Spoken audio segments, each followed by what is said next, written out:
So I am both excited and nervous about this series. We started this series last week. It's called Frequently Asked Questions, or what is the title of the series. We do this every 2 years.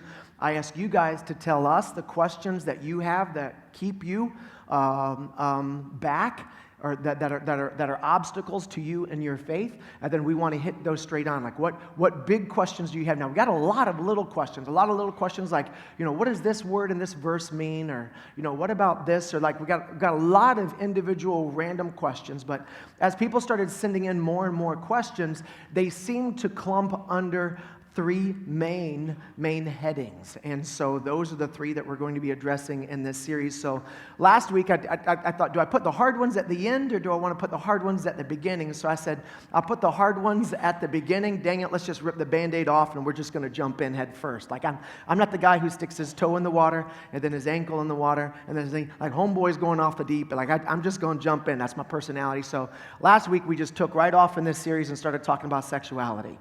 Like your questions were about homosexuality, but I think the church obsesses over that because we like picking on other people's problems. So we made it about hetero and homosexuality. That was the talk last week, and so I got the chance to offend everybody at Grace Church. So that was a lot of fun.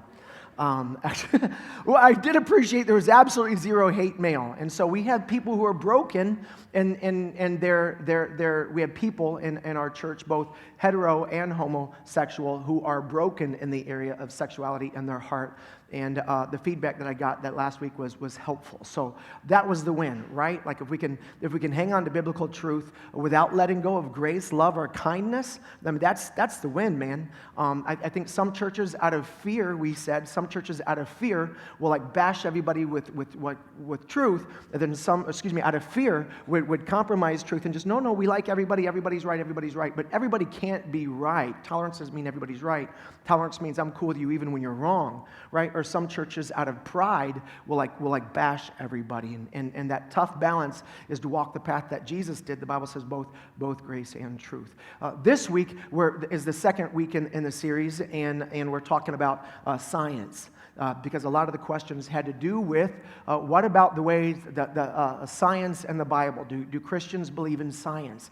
Do I have to believe in the first 10 chapters of the Bible in order to be a Christian? Can I be an evolutionist and be a Christian? Do I have to believe in creation in order to be saved, like to be a follower of Jesus? Those are the questions that were asked today. And I'm thinking honestly that today I might make more people mad than even last week on this one. And so before you guys check out, some of you guys are like, oh my word, this is going to be a riot. This is going to be great. Because if I tell you that I'm a creationist, you're already thinking I'm an idiot, right? So because in our culture, the false dichotomy that's set up is that there are intelligent people who believe in evolution, and then there's the wacko religious people.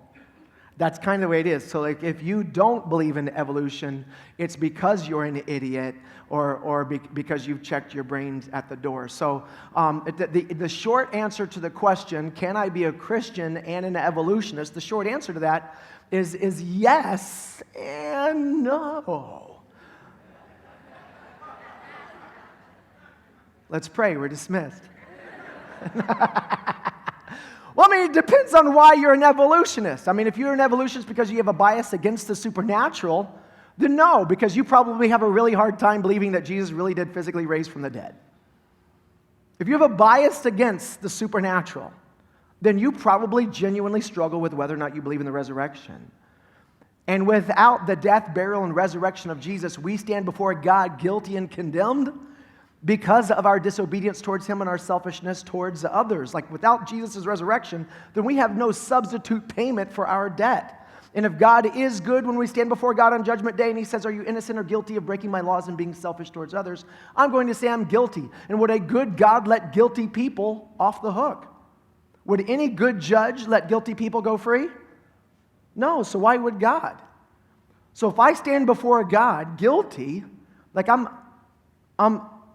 hosed. I'm without hope. That's the whole point of Jesus. Jesus shows up, lives His life, earning immunity from God for sin, and He offers that immunity to us. But in offering us His not American Idol, the Survivor, right? The Survivor immunity necklace. I don't know if you guys are familiar with that term at all, but essentially what Jesus does is he offers us the immunity necklace, but now he has to face the tribal council. So the whole point of him dying on the cross was taking the punishment I deserved for my sins so that I could take the extra credit he earned because he didn't sin. And it was his resurrection from the dead with new life that gives me a shot at new life moving forward. So if the reason why you're an evolutionist is because you have a bias against the supernatural, then you probably struggle with the resurrection, which means that you're still trying to be good enough to earn credit with God. And no matter how much good you do from this day forward, you're still going to have to stand before God when he says innocent or guilty. What are you going to say? No matter how much good you do from this day into the day you die, can you still stand before God and say, I'm innocent of ever breaking your laws or being selfish towards other people? No, you're still guilty. So I'd say if that's the reason, then no, because it's the resurrection of Jesus. It's your faith in the death, burial, and resurrection of Jesus. Not your faith in your own ability to earn God's favor, but it's your acceptance that God's already proved his favor by offering himself as a payment for our sins that makes us right with God. I say yes, because what you believe about origins has nothing to do with whether or not you believe that Jesus died on the cross as a payment for your sins, was buried, and rose from the dead.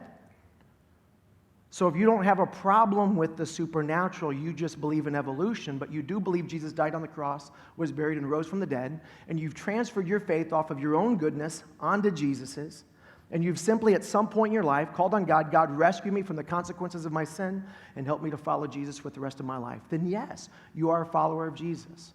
You've been adopted into God's family regardless of what you believe about origins.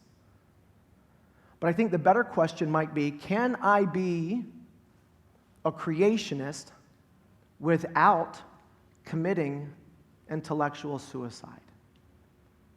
That's what I want to talk about today.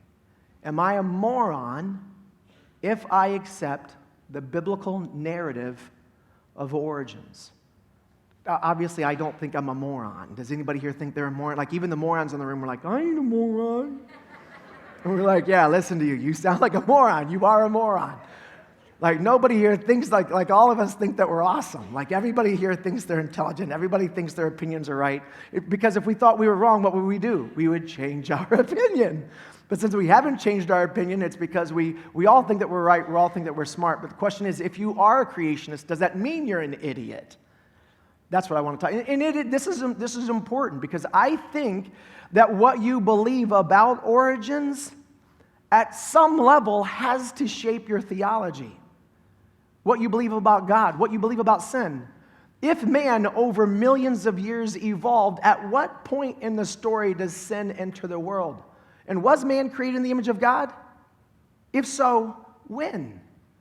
The Neanderthal man was created in the image of God? The modern man, and then what happened to all of them? Did they have a soul? Did they go to hell, like heaven? Like whatever you believe about origins, at some point, if you follow that all the way through, you've got to find some way to wrestle with sin, our accountability towards God. Are we created in the image of God? Are we accountable to him? Is his stamp, like what gives us a soul? Where does that come from? Do we even have a soul? If we have a soul and we're no better than other animals except that we're just farther evolved, then do they have primitive souls? Do all dogs go to heaven? It'd be a good movie. I'm just saying that you're if somebody were to make that someday. But I do believe that your theory, your opinion of origins at some level has to shape your theology, unless you're just one of those people who you just want to compartmentalize everything. Like outside of church, I'm a secular humanist. In church, I'm spiritual and I'm a biblicist, and so maybe you've got two different parts of your life, and I think that would create other problems as well. So what we're going to do right now is we're going to read the biblical narrative, the biblical account of creation. I'm going to make a couple of stops along the way. We're going to get to the end, and then we're going to keep moving through the teaching. So if you've got your Bible, go to page 1. Everybody should be able to find page 1. Everybody who's ever stayed at a hotel and opened up the Gideon Bible, you saw page 1. I don't know, like in our regular Bibles, we'll open up to the middle, but when we go to the hotel and open up the Gideon Bible, don't we always open to just the front page? I don't know. Is that just me? Am I the only one who forgets his Bible when he travels? All right, here we go. Page 1, and there should be a Bible in the row in front of you. Grab that one. And by the way, if you don't own your own Bible, you're free to steal that one. That's the only 10th commandment you're allowed to break here. Genesis chapter 1, verse 1. In the beginning, God created the heavens and the earth. The earth was formless and empty, and darkness covered the what? When God created the heavens and the earth was covered with what? With deep waters. Okay, by the way, evolutionary scientists have said that Earth has been a land-based planet for decades, until the late 70s, when the evidence showed them that Earth is a water-based planet, and creationists says, glad you caught up. Sorry. That felt really good to say. Come on, like seriously, if you're a creationist, you are freaking picked on in the media. Like they act like you are stupid if you believe the biblical account of creation. So that felt great. And the Spirit of God was hovering over the surface of the waters. Then God said, let there be light, and there was light. And God saw that the light was good. Then he separated the light from the darkness. God called the light day, and the darkness night, and evening passed, and morning came, marking the first day. Then God said, let there be a space between the waters. Now especially when it comes to what we actually see in the earth's surface. This next verse is unbelievably important. And you may have skipped over it every other time you've read it, or maybe it stood out to you. Let there be a space between the waters to separate the waters of the heavens from the waters of the earth. And that is what happened. God made this space to separate the waters of the earth from the waters of the heavens, and God called the space sky. So at some point when God created the heavens and the earth, there was the earth, which had water. There was our sky, which we still have. And above the sky, there was a layer of water. Now, is that layer of water still there, yes or no? Is there a band of water on the outside of our atmosphere touching space?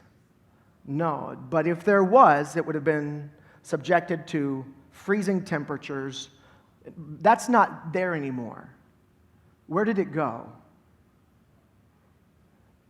Genesis chapter 6, but you're going to have to read that on your own. Back at it, in chapter 8, God, you've heard of Noah. All right, sorry, that's enough hints. God called the space sky, and evening passed and morning came, marking the second day. Then God said, let the waters beneath the sky flow together into one place so that dry ground may appear. So according to the Bible, at one point, all of the land mass, this is according to the Bible, all of the land mass was in one place. We call that what? Pangea. That's in the first chapter. Keep going.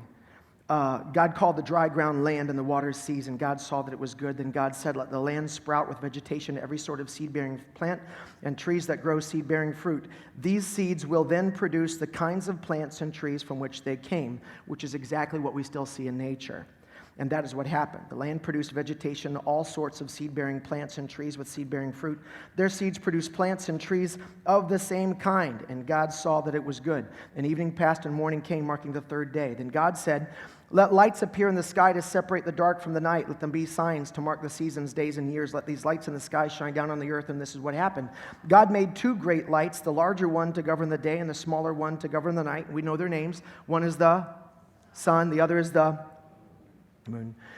He also made the stars. God set these lights in the sky to light the earth. So when God created these things, including the stars, the day he created them, you could see their light. So while they might be billions of light years away, on the day he created them, God, like if there is a God, he can do the supernatural, right? So he created that with that light already advanced, because he created it so that we could tell the seasons. Back to it. God set these lights in the sky to light the earth, to govern the day and night, and to separate the light from the darkness. And God saw that it was good. And evening passed and morning came, marking the fourth day.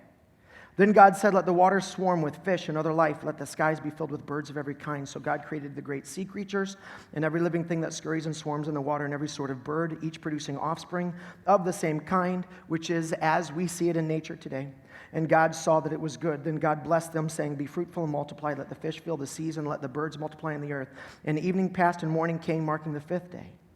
Then God said, let the earth produce every sort of animal, each producing offspring of the same kind, which is still happening today. Livestock, small animals that scurry along the ground, and wild animals. And that is what happened. God made all sorts of wild animals, livestock, and small animals, each able to reproduce offspring of the same kind. And God saw that it was good. Then God said, let us make human beings in our image to be like us. They will reign over the fish in the sea, the birds in the sky, the livestock, all the wild animals on the earth, and the small animals that scurry along the ground. So God created human beings in his own image. And the image of God he created them, male and female he created them. Then God blessed them, and after he blessed them, then he said, be fruitful and multiply. Fill the earth. We talked about that verse last week. Fill the earth and govern it. Reign over the fish in the sea, the birds in the sky, and all the animals that scurry along the ground. Then God said, look, I've given you, mankind, every seed-bearing plant throughout the earth and all the fruit trees for your food, and I've given every green plant as food for the wild animals, the birds in the sky, and the small animals that scurry along the ground, everything that has life. And that is what happened. And God looked over all he had made and saw that it was good. And evening passed and morning came, marking the sixth day. So the creation of the heavens and the earth and everything in them was completed. And on the seventh day, God had finished the work of creation, and he rested from all of his work. And God blessed the seventh day and declared it holy, because it was the day when he rested from all of his work of creation. This is the account of the creation of the heavens and the earth, when the Lord God made the heavens, the earth and the heavens. That's the biblical narrative of creation. Now, I actually believe that that is the way that it happened. Does that mean I don't believe in science? Absolutely not. I believe that honest science points to a creator. And I'm not the only one who believes this. Robert Boyle, the father of modern chemistry, was a creationist. Isaac Newton, who developed calculus, discovered gravity, reflecting telescope, was a creationist. All of these, I don't want to keep having to say, was a creationist. Louis Pasteur, who disproved spontaneous generation. Johannes Kepler, father of astronomy. Francis Bacon, who invented breakfast food. Carolus Linnaeus, biological taxonomy. Gregor Mendel, the father of genetics. Michael Faraday, electromagnetics. Joseph Lister, antiseptic surgery. Albert Einstein developed the theory of relativity. He came to the conclusion that God didn't create by chance. He said this wasn't God over chaos. Like he didn't believe in theistic evolution. He said, but rather God worked according to planned, mathematical, teleonomic, and therefore to him, rational guidelines. There's a whole lot others.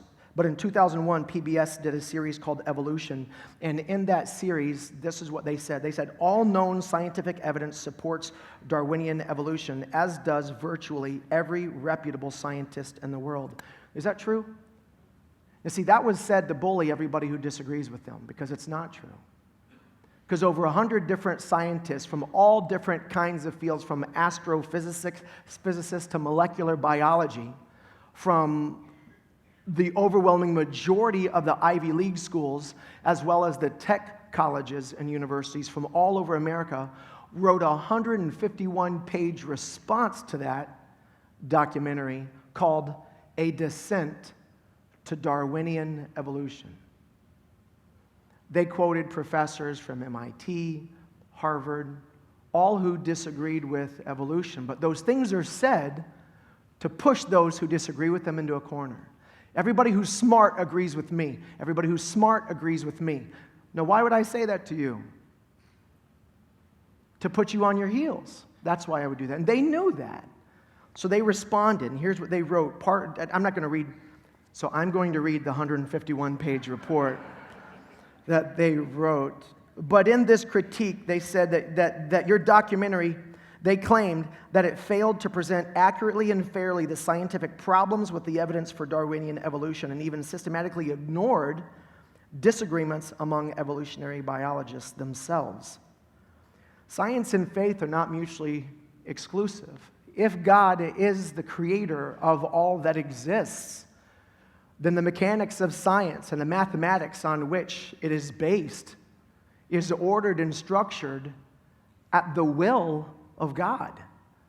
And the more we look at it, the more it should point us to a very organized, detailed, thoughtful creator. So I have, and by the way, evolution, just so that you know, is a theory. It's not scientific fact. The guy who invented breakfast told us that, Francis Bacon. He's the father of the scientific method. For it to be a scientific fact, it must be what? Observable, repeatable, and demonstrable, or you must be able to make experiments with it. Is that right? Can you observe Evolution? No. Is it repeatable? No. Can you make experiments with it? No. So it's not a scientific fact. But neither is creation. Creation is not a scientific fact either. It's a theory. So creation and evolution are both theories. Now there's evidence that will point you towards one or the other, but there is not proof. There is no proof of evolution. There is no proof of creation. Both of them are theories at which we've come to because of evidence that exists. Now, I want to start off with two dilemmas I have if I'm going to be an evolutionist. There's going to be two dilemmas I think that I would have to face. One is a dilemma of conscience, and the other one is a dilemma of morality, and we're going to get to that in a minute. And the reason why I actually came to this, in fact, the whole reason why I got my grad degree was so that I could write a curriculum about creation and evolution, because it was evolution that almost brought me to a place where I walked away from faith. But I couldn't, no matter how much I fell into I'm like a regular person. That's a weird thing to say. My point is I'm not like super spiritual. So like I think the same doubtful thoughts that you think. And I'm like, well, what about this? What about this? I've never seen God. I've never heard God. I've never tasted God. I've never smelt God, right? But I've never seen my brain. I've never smelt my brain. I've never touched my brain. Maybe I don't have a brain. Okay, sorry. But there's this part of me, like there are things that exist that you can't sense with the senses, all right? I personally struggled with this. There's an author that I like, and I only read one of his books. So I shouldn't say there's an author I like. There's a book I like. And in it, the author's name is Don Miller. He's got chapter 5 is Faith is Like Penguin Sex. So that's 2 weeks in a row where sex came up. Anyway, and I read the chapter and I loved it. And he said there's this, I don't know if it's all penguins or a specific type of penguins will lay an egg, and then the dad sits on the egg, and then the mama penguin she goes fishing.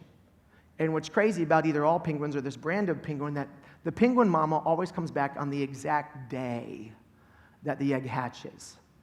So scientists who study penguin eggs have been trying to figure out how is it that they always know that, like, they never miss it. So maybe it's always the same day, but it's not the same day. Maybe it's always the same day for the same penguin, but it's not. Maybe there's something to do with the weather, but it's like still to this day, there's no explanation for how something in these mamas won't let them not be there when the baby's born, hatched, right? And he says, that's what faith is to me. He says, no matter how many times I argue myself out of faith, there is something inside of me that won't let me not believe in God. And I thought, wow, like that's a description of the way I felt during my 20s. There was a kid in our youth ministry named Buddy Fidel, and Buddy was a secular humanist, and he was an atheist. He also believed in those things don't all go together, but he was also an evolutionist. And he started coming to our church youth group because there were hot girls in our church. That's the honest reason why he started coming to church. But then he stayed because he had legitimate questions. And I was raised in a Christian school that didn't teach me evolution. I think my mom and dad did that on purpose. And they wanted to protect me from everything that they thought would pull me away from God, not knowing that they were setting me up to struggle as an adult because I had never struggled with these things earlier on. So I wasn't prepared when I entered the real world. And I'm not saying all Christian schools do that to kids. That's just the impact that Christian school had on me, because in my 20s, Buddy's asking me questions I'd never considered before, and he's not being a jerk at all, and I don't have an answer for all of these questions. And I'm thinking, what if Buddy's right? What if God did not create? What if? So like seriously, here I am, a full-time youth pastor working at a church, behind the scenes struggling with whether or not I was going to become an atheist. And obviously you know where I landed on this subject, but that's why this stuff is so personally important to me. And when I talk about this dilemma of conscience, it's the conversations that the experts are having behind the scenes that they don't share with us because it would cause our faith in their theory to crumble. Like there's a member of a church that helped Grace Church get started down in Smithfield, Rhode Island, who is a cellular biologist that works for, I don't know who it was either Harvard or MIT, I can't remember, and it was actually studying this cell that led him to a place where he said, look at this, it's too ordered, it's too structured. There's a police department in the human cell, there's a sanitation department, there's highways, and he's starting to study all of this stuff, and he says, there's absolutely no way this could have happened by accident. And then when he started studying irreducible complexity, and we're going to get to that in a minute. No, we're not. Sorry, because I cut that out of the teaching last night. Saturday night gets bonus DVD footage that I have to cut out on Sunday mornings. But anyway, it was science that actually led that guy from a position of atheism to theism, and then he ended up becoming a devoted follower of Jesus. And I met him at this wedding, and listening to this guy's story was absolutely amazing. But George Wald won the Nobel Prize for science. So George Wald is a stinking genius. He was a professor, I believe, at Harvard, and he wrote the introduction to one of the editions of The Origin of Species, which is the Evolutionist Bible. And he also said this in the American Scientific Magazine. Here's what George Wald said. He said, there are only two possibilities as to how life arose. One is spontaneous generation arising to evolution. The other is a supernatural creative act of God. There is no third possibility. Spontaneous generation, that life arose from non-living matter, was scientifically disproved 120 years ago by Pasteur and others. That leaves us with the only possible conclusion that life arose as a supernatural creative act of God. I will not accept that philosophically because I do not want to believe in God. Therefore, I choose to believe in that which I know is scientifically impossible: spontaneous generation arising to evolution. Scientists behind the scenes will admit that there are serious flaws in their theory, but they can't teach those because the only other conclusion would be special creation. So the truth is that everybody in this room has a bias. You either have a bias for creation or you have a bias against it. And so I admit when I went to go studying this because I was struggling with my faith in my 20s, I'll admit, I was looking for things to support my belief in creation, just like you've been looking for things that disprove the Bible. We both have biases. So I know that whatever I share with you with the rest of the time that we have together is, I'm not going to change anybody's opinion by arguing with them. So that's not my goal. Seriously, you guys have been watching, over the past year on Facebook. How many of your Facebook posts turned that Republican into a Democrat or turned that Democrat into a Republican? I don't care how many memes you got. Ain't nobody switching teams, no matter how many you... And by the way, some of you guys need to stinking chill. Right? We're still doing that. We're still throwing rocks at the other team. That is not helping anybody. So I know that nothing I'm going to say today is going to cause anybody to switch teams, and that's not the goal. What I'm hoping is that those who do not take a biblical view of origins will at least hold on to your theory of evolution a little less tightly and give a little bit more intellectual credibility to those who might disagree with you.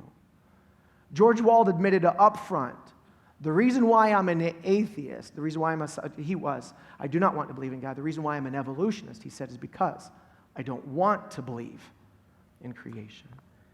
The other dilemma I have is with morality, because if it is true that we all got here by survival of the fittest, that might makes right, what's the end conclusion of that philosophical train of thought? Well, then the strong should be able to kill the weak if they want to. That moral relativism is what led Hitler, and it was his reference to the survival of the fittest that gave him an internal justification for his conscience to wipe out inferior races. Because if we have the ability to kill weaker races, why not? Seriously, if you believe in evolution, why is that wrong? Because to allow inferior people to keep on living allows their unfit genes to keep corrupting the better genes, which actually holds mankind back from our next stage of evolution. Morally speaking, who's to say that it's wrong? Because animals eat animals all the time. And if all we are is an animal, then why is it wrong for us to eat? Okay, that would be weird. I don't actually mean to eat. But what is the moral evil with one race destroying another race if they are more fit to survive? Now, I know that throughout history there have been like crusades and other Christians who have persecuted or other people of other races or who have been racist against other people, but they have done that in opposition to the teachings of the Bible. Whereas those who have claimed to want to wipe out inferior races, those who taught supremacy teachings, were doing that consistent with evolutionary thought. So it's like, if I'm an evolutionist, these are things I'm struggling with. So what I want to do now is let's get to the actual science of it. And we're going to start with the fossil record. By the way, fossilization in and of itself points to the biblical narrative of creation. Because scientists today cannot tell you how fossils exist on every continent all over the world. Because when an animal or a plant dies, it becomes scavenged. It doesn't turn into a fossil. When a fish dies in the ocean, it doesn't turn into a fossil. There's no cow that died in somebody's backyard in Kansas that's going to become a fossil. That cow's body, its bones, its meat, everything is scavenged. It decays. It disappears. How did fossilization get here? Because a fossil can only be made if it's instantaneously buried under millions of pounds of pressure per square inch. When does that happen? Naturally in Earth. See, evolutionists have no explanation for fossilization, but if the creation, the biblical account of origins are true, and there was sky that separated water from water, that would explain why in the Bible there were no rainbows until after the flood, because that layer of water, which would have turned to ice, would have prevented that. And also the theory is, by the way, that if there was a layer of ice around our atmosphere, it would have shielded the Earth from the sun's harmful UV rays, which creates aging, right? So if there was none of that in our atmosphere, we would all live longer, which explains why before the flood, in the first 5 chapters of the book of Genesis, you see that this person lived to be 800 years old, and when you read the first 5 chapters, you're like, oh, fairy tale, fairy tale, fairy tale. But if that layer of ice was there, if we did live like in a permanent hyperbolic chamber, essentially, then that would make sense. But it also matches that after the flood, by the way, how does it rain for 40 days and 40 nights and cover the entire earth? That doesn't make any sense in our present day world either. But if that layer of water was there and God just allowed that thing to melt, as the Bible says, the fountains of the deep burst forth too. So the water was coming from under and from over at the exact same time. Right? If that were to happen, then the sun's harmful UV rays would be allowed to enter into our atmosphere. And that's why you see after the flood, Noah's sons lived to be 500.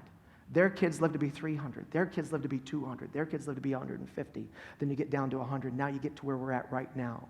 Like the actual biblical account matches that. The other thing is this, is that if there was that layer of ice around our atmosphere before, if that did exist, then then the warming of that going for that transition from ice to water would have drastically cooled off the earth, would instantaneously frozen the poles, which explains how they found woolly mammoths complete, like died and frozen with food that they were still chewing on, and blood veins still in their eyes.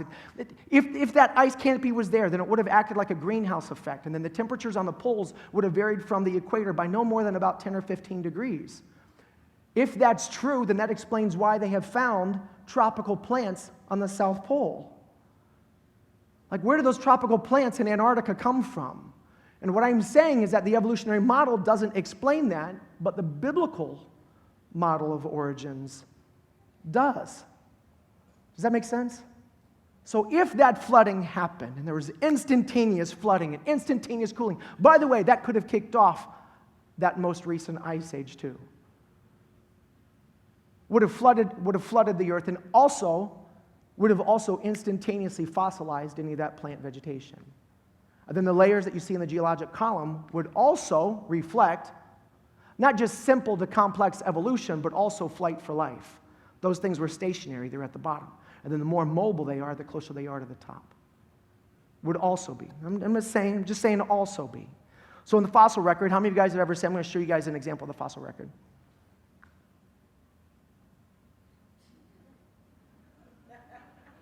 I'm going to stand here awkwardly. That's the flipper wing hand leg thing. We skipped that. Boom! How many of you guys have ever seen the fossil record? Raise your hand like this. Here's the problem. This does not exist anywhere in the world. You get 2 or 3 of these layers together, but this right there from top to bottom does not exist anywhere in the world. You've got pieces of this, you've got pieces of this, and in some places you have them in exact reverse order. But this drawing is put together this way in the assumption that evolution is true, and then this is used to prove that it is.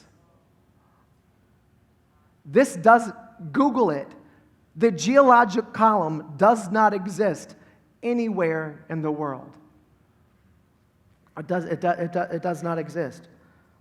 Darwin knew that there was a problem with the fossil record. He knew that it failed to support his theory because there were no transitional fossils.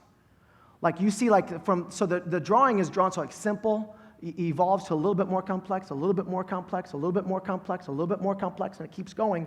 And he said, surely if they're like where are the transitions between this stage and this stage? If we've got millions of fossils here and millions of fossils here, how come we don't have millions of fossils of the half this, half that?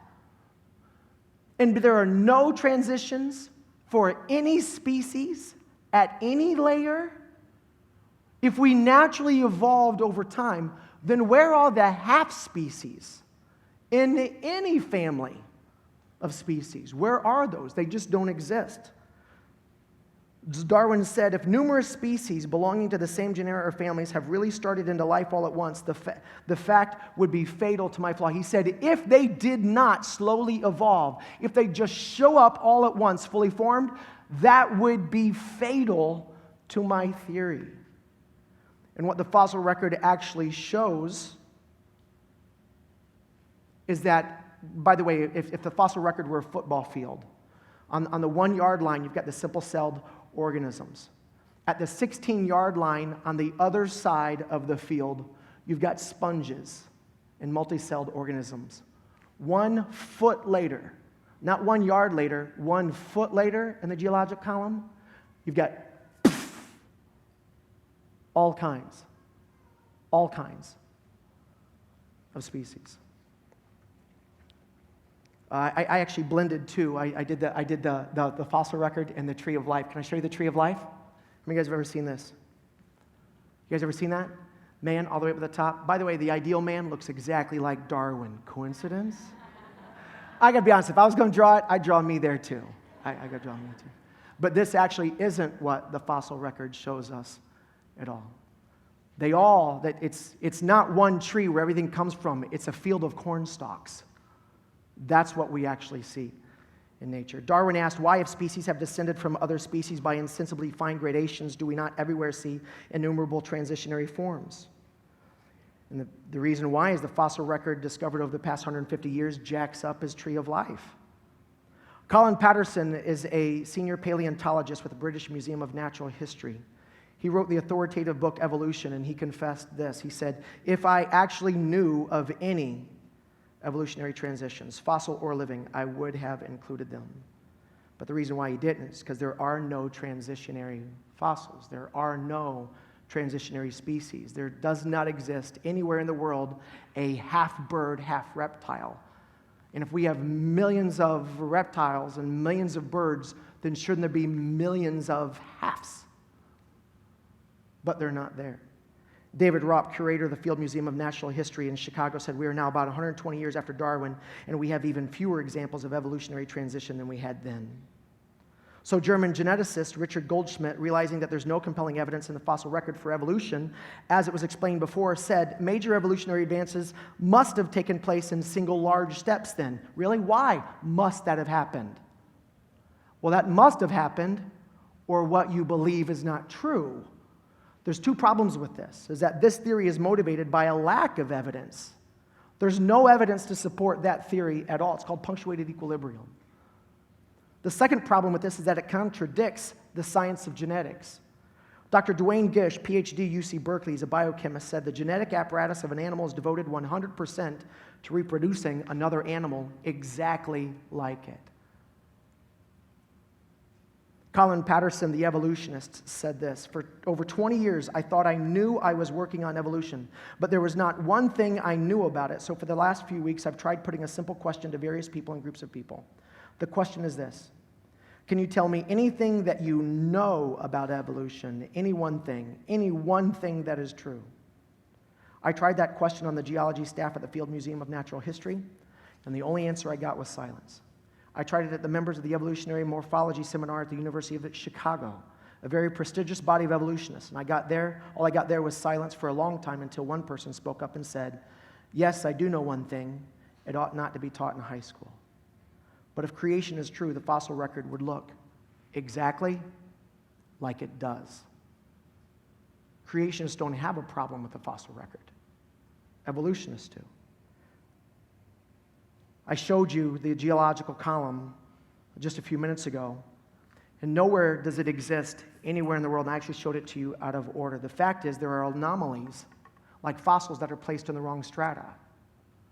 So while that geological column is drawn the way it is, when you go and you actually see different layers of those, so you'll see 3 or 4 of them, or like in the Grand Canyon, there might be like 5 of the 12 of them, or some stuff like that. You'll find fossils in the wrong place. You'll find like a super complex organism that wasn't supposed to be, was supposed to be way up here in this strata, but it's way down here in this strata.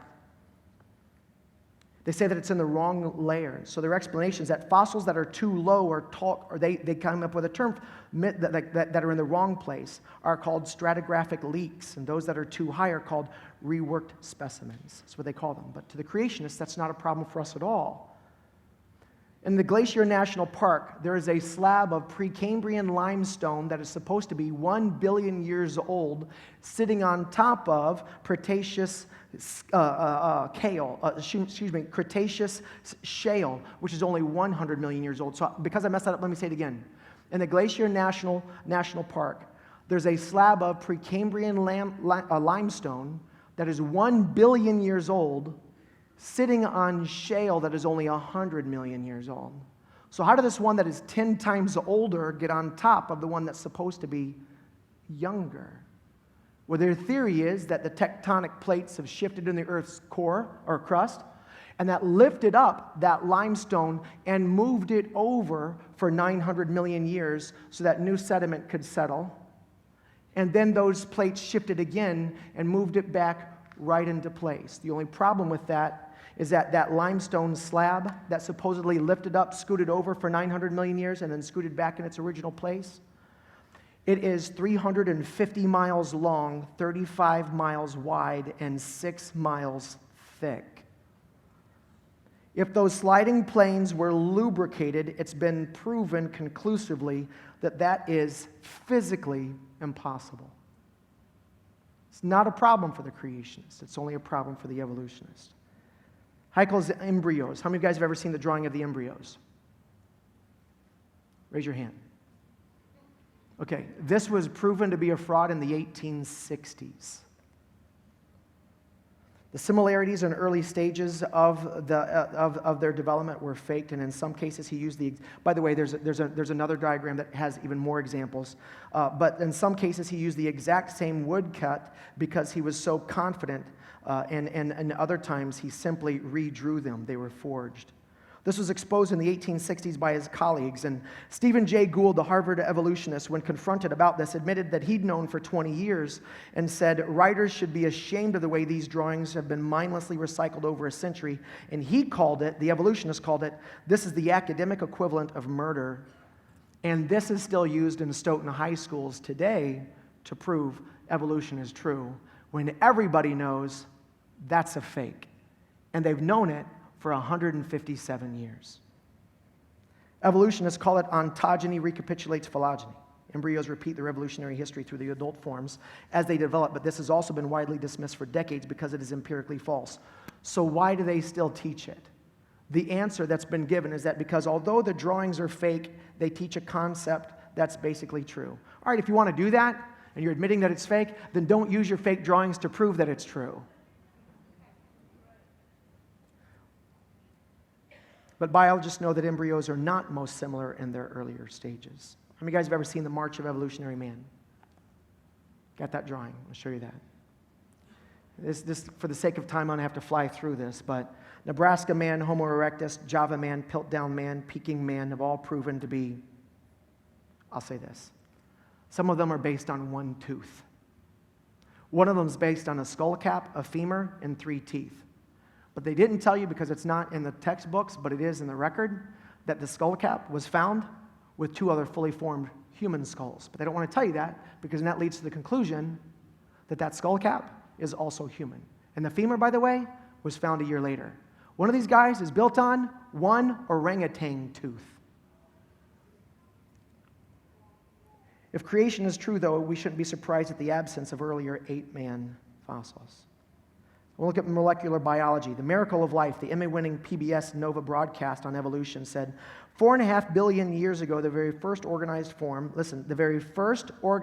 of primitive life was a tiny protozoan, a one-celled animal. Millions of protozoa populated the ancient seas, and these early organisms were completely self-sufficient in their seawater world. They moved about their aquatic environment, feeding on bacteria and other organisms. From these one-celled organisms evolved all of life. So if the very first form of life was the protozoa, what were they eating again? Bacteria. Whoa, where'd the bacteria come from? How could protozoa be the first organized form of life if there were already bacteria for them to feed on? Michael Denton, a biochemist from King's College in London, said, although the tiniest of bacterial cells is incredibly small, each is, in effect, a micro-miniaturized factory containing thousands of exquisitely designed pieces of intricate molecular machinery made of 100,000 million atoms. Far more complicated than any machine built by man and absolutely without parallel in non-living world. Molecular biology has demonstrated that there is no such thing as a primitive cell. Now get this. The probability of a single protein molecule being arranged by chance is 1 out of 10 with 161 zeros behind it. Using all the atoms on Earth and allowing for all the time since the world began, that's what it would take to get one single protein molecule by chance. But the smallest form of theoretical life requires 239 protein molecules. The probability of that happening by chance, this 239 protein molecules being arranged together by chance, is 1 out of 10 with 119,879 zeros behind it. That is 10 with 119,831 zeros behind it, times the assumed age of the earth. Consider this. Anything with 1 out of 10 with only 150 zeros behind it is considered by scientists to be mathematically impossible. Anything with a 1 to 10 with 150 zeros is impossible. But one protein, 161, 239, one with 119,000 zeros behind it. Thermodynamics. There's 3 laws of thermodynamics. We're just going to focus on the second one for the sake of time.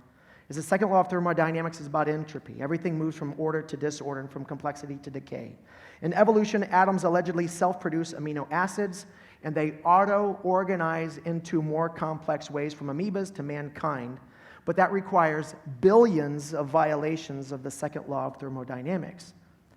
Arthur Stanley Eddington, the British astronomer, physicist, and mathematician, smart guy if you're studying all 3. He said, if your theory is found to be against the second law of thermodynamics, I can give you no hope. There is nothing for it but to collapse in deepest humiliation. The evolutionist response to this is that entropy does not prevent evolution on Earth since the planet is an open system that receives the energy from the sun. Fine, but just receiving energy from the sun doesn't explain the mechanism by which that energy is used to convert something. Because when a plant dies and it gets more sunlight, it speeds up decay. It doesn't bring that plant back to life. When you walk out of your house and leave it alone, does it get more organized? More? Walk out of your kids' rooms. See what happens. You abandon a house, come back 20 years later. Did it improve or devolve? Did it evolve or devolve? Everything on its own gets better or gets worse. That's a scientific fact. But evolution requires billions of violations to that scientific fact. Billions. For those of you, which makes sense, Isaiah even talks about this, chapter 51, verse 6, the earth wears out like a garment. For those of you who believe that God created evolution, it's one thing to believe in evolution, but it's another thing to blame it on God. Jacques Monod, the Nobel chemist, he said this: natural selection is the blindest and most cruel way of evolving a new species. The struggle for life and the struggle for life and elimination of the weakest is a horrible process against which our entire modern ethic revolts. I am surprised that a Christian would actually defend the idea that this is the process that their God more or less needed to get what he wanted out of mankind. An omniscient God would not have to painfully plod through millions of mistakes, misfits, and mutations to get what he wanted. I don't believe that science and faith are mutually exclusive. In fact, I believe that there are things in science that point to God. The first one I'll give you is the New Origin Theory, which is the Big Bang. The Big Bang Theory points to a beginning of the universe. All science would agree that energy, matter, space, and time had a beginning, and that beginning came from something that was non-physical. So something non-materialistic had to have made everything that is materialistic.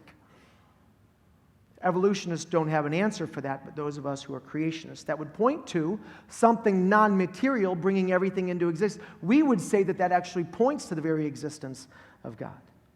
Arnold Penzias, the Nobel Prize winner, said, "The best data we have is exactly what I would have predicted had I nothing to go on but the first 5 books of Moses, the Psalms, and the Bible as a whole." So that everything that you actually see is what I would expect to find if the only textbook I had was the Bible. Anthropic fine-tuning. This means that everything in the universe is fine-tuned just so that mankind could live on earth, which sounds unbelievably egotistical unless there is a God who did create one species in his image.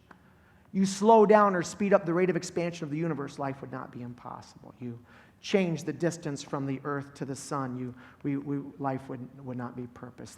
The distance of the moon to the earth and closer, and the tides and all of those things, the tilt of the axis as we rotate on a daily basis and go around. You change any of those things and life on earth is completely impossible.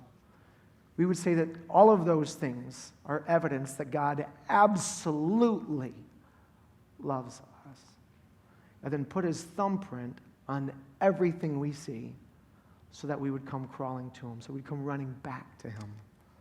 Sir Fred Hoyle, the noted English astronomer, suggests that a super intellect, he said, a super intellect has, in his words, monkeyed with physics as well as chemistry and biology, and there can be no blind forces worth speaking about in nature. The origin of life, life at its root requires information which is stored in DNA and protein molecules. Richard Dawkins, the famous atheist, said that the machine code of the gene is uncannily computer-like. I would agree. Computers run on software designed by intelligent designers and engineers. Every piece of information, code, hieroglyphs, a book, or a cave painting, point toward intelligence. So why wouldn't the same be true about everything, all of the information stored in every living creature? Stephen Meyer, the American philosopher of science, said, "We're not inferring design because the naturalistic evolutionary theories fail to explain the information and evidence that we see in the world today. We infer design because all of those theories fail and because we know of another causal entity that is capable of producing this information, namely intelligence." So I know that by sharing this with you today, I'm not going to make a guy who's a hardcore evolutionist walk out and go, no, I'm an evolutionist. What I'm just saying is, bro, there are a million holes in your theory. And all of those holes in your theory are perfectly fine for the creationists and support our worldview. And they leak holes in yours. And those are things that you just... I'm not an idiot to believe in the biblical narrative. What you actually see in nature demonstrates, one, the creation as God designed it, and two, the flood, which left our earth looking the way that it is, according to the biblical narrative. I'm going to take it one step farther, and I'm leaning in on you for this, and I'm going to just fly through this. Not only do I believe that God created the heavens and the earth, but I don't believe it was millions of years ago. And I'm going to take a risk here and let you guys know I'm a wacko. I'm actually a young earth creationist. It doesn't mean I'm part of the flat earth society. By the way, there's a verse in Isaiah that says that God sits above the sphere of the earth. It's in the Bible that the world is round. Columbus actually quoted that verse to Queen Isabel to prove to her that he wouldn't fall off the edge of the earth, by the way. But I believe that the evidence would support the idea that the earth is not millions. Do I have a problem with the aging techniques? Yeah, there are flaws in the aging techniques, but I've got no problem with you saying that a rock looks a certain age, because on day 6, when God blessed the union between Adam and Eve, and they were less than a day old, he told them to reproduce. So biologically, they were able to have kids. And physiologically, we know that we're not able to reproduce until we're about what? 12, 13, 14, me? 19, 20, I was a late bloomer. Right? So on day 7, they were 1 day old, but they would have looked how old? 20 years? 15 years? 30? Like, how old do they look? When God created the tree, he created the tree with fruit and seeds already in them. And if you were to cut a tree down on day 3, the day that it was made, it would have had rings in it. It would have looked like it was how old? Who knows? However fat that tree was. But it was only a day old. God created an earth and a universe with the day that he created the stars, they were already advanced. Millions of light, that light was already there. Like, I've got no bias against the supernatural, because I see the supernatural thumbprint everywhere. So I've got no problem with the age stuff. What I'm talking about is how long ago all of this happened. Now, I don't know how long it was. I'm just saying I don't believe that the evidence would lead me to conclude that it was millions. One of the reasons why is the magnetic field. Our Earth's magnetic field has a half-life of 1,400 years. That means every 1,400 years, the magnetic field is half as strong as it was 1,400 years ago. Or another way of saying that is, 1,400 years ago, our magnetic field was twice as strong as it is now. So if you were to double it every 1,400 years and go backward in time, you would get to 10,000 years, and our Earth would have the magnetic field strong as a magnetic star, which is improbable that life would have been here then. But if the magnetic field is called by the rotation of magma within our Earth's core, which is what scientists believe, and that does make sense, that the rotation of that lava that's on the inside of the Earth, it would be the one that's creating that magnetic field on the top, then that has been slowing down at the same half-life rate of 1,400 years. So if you were to speed that up 1,400, double it every 1,400 years going back, then the heat that would be generated from the speed of the lava within the Earth's core, if you go back 20,000 years, would have left this Earth a molten ball of lava just 20 years ago. The Mississippi River Delta. Approximately 300 million cubic yards of sediment is deposited into the Gulf of Mexico every year, and this is a consistent amount. Every year, 300 million cubic tons. Every year, cubic yards. 300 million cubic yards. Every single year, it's the same amount of deposit in the Gulf of Mexico. By studying the volume and rate of the accumulation of the Mississippi River Delta, and then dividing the weight deposited annually into the total weight of the delta, it can be determined that the Mississippi River Delta is only 4,000 years old. Here's another one. By the way, this is according to the British broadcast, bbc.co.uk. They've got an article about the age of the Sahara. 4,000 years ago, the Sahara had lush grass and small shrubs. And we started to lose the Sahara 4,000 years ago. There's not a single coral anywhere in the world older than 4,200 years. Something happened 4,000 years ago that restarted everything on our planet. Petroleum, coal, and natural gas. Doesn't that prove? It takes millions of years for petroleum, natural gas, and coal to develop within the earth.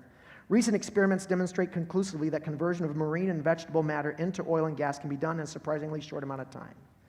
Plant-derived material has been converted into good-grade petroleum in as little as 20 minutes under the proper temperature and pressure conditions. Wood has been turned into coal-like substance in only a few hours. What could have created the conditions and temperature in the earth to create that in less time. If the flood is true, why do you think over in Saudi Arabia, all of those natural oil deposits are found over there underneath that desert? Because if that really is, according to the Bible, where the Garden of Eden was, and there was all that vegetation, then under the flood, all that vegetation would have been buried and compressed, and that's where all of that oil came from. This would also explain why we actually find human skeletons in coal deposits.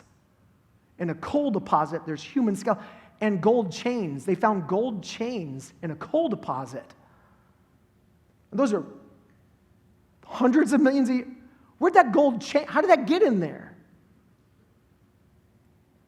The rotation of the earth is slowing down. If Earth is billions of years old, then its rotation presently should be 0.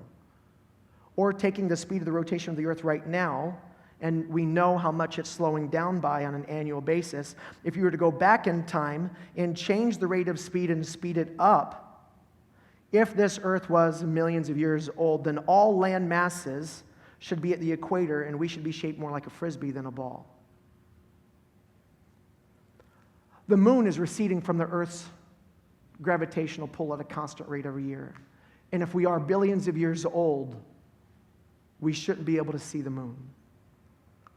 Population growth. Henry Morris calculated that an average of 0.5% growth rate a year would give us our present population in just under 4,000 years, allowing for war and disease, because our current growth rate is closer to 2%. So if the population on the earth is growing by 2% right now, he's saying if it was only 5%, because we're accounting that back before medicine, people died faster, right? We'll just say. So because of war, famine, and disease, we're only going to give it a 0.5% growth rate.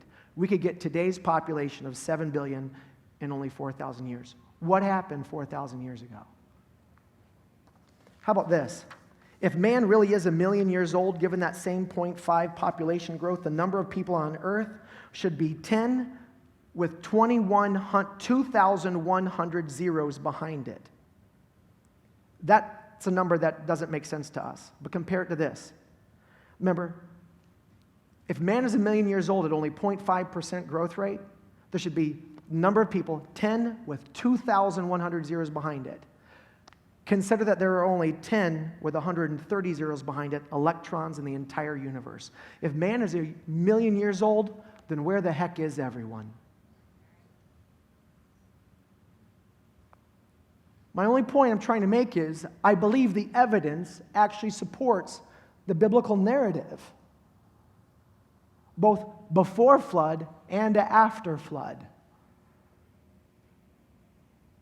The conclusion is while insiders in the evolutionary community are aware of their theories' breakdowns, they don't share that with the public.